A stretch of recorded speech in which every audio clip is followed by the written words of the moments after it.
Hello guys, magandang buhay sa inyong lahat. Sana yung palagi kong tinatanong kung nasa mabuti kayong kalagayan. At thank God dahil malapit na ang holiday season. Mahabang holidays. I-flex ko lang yung apo ko, ang cute. Ano pa lang siya, yung kindergarten. K1 yata yun, tawag doon. Although hindi ko pa nakita sa personal, pero ang ano niya talaga bang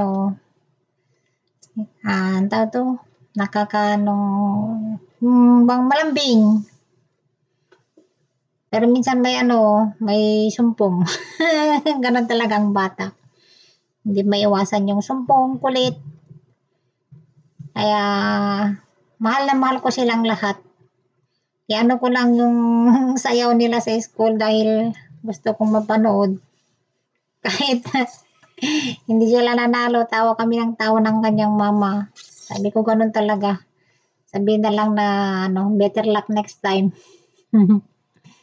Siyempre lahat ng klase ng competition, hindi lahat na nanalo.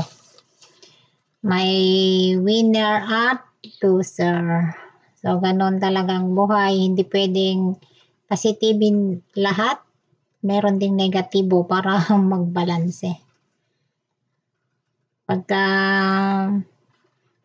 positive na lahat, wala nang negatibo, hindi na under yung battery. Kaya, thank you so much dahil sa mga anak ko, sinare nyo sa akin dahil yun ang hiniling ko sa kanila na i-share sa akin kahit man lang konti na video para at least merong namang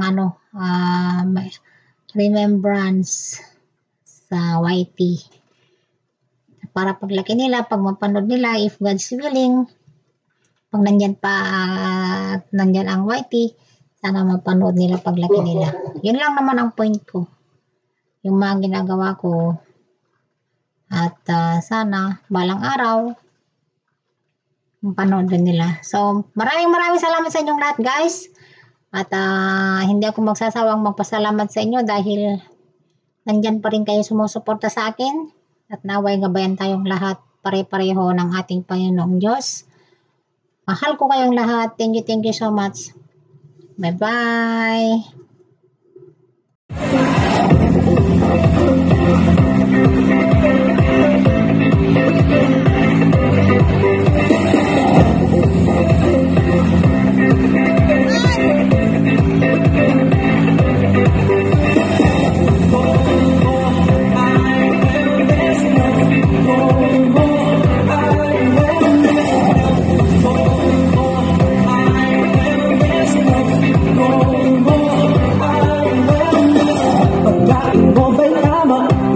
May sustansya, I will miss balance what you eat, malunggay, rice and wheat. I will miss start our health goals.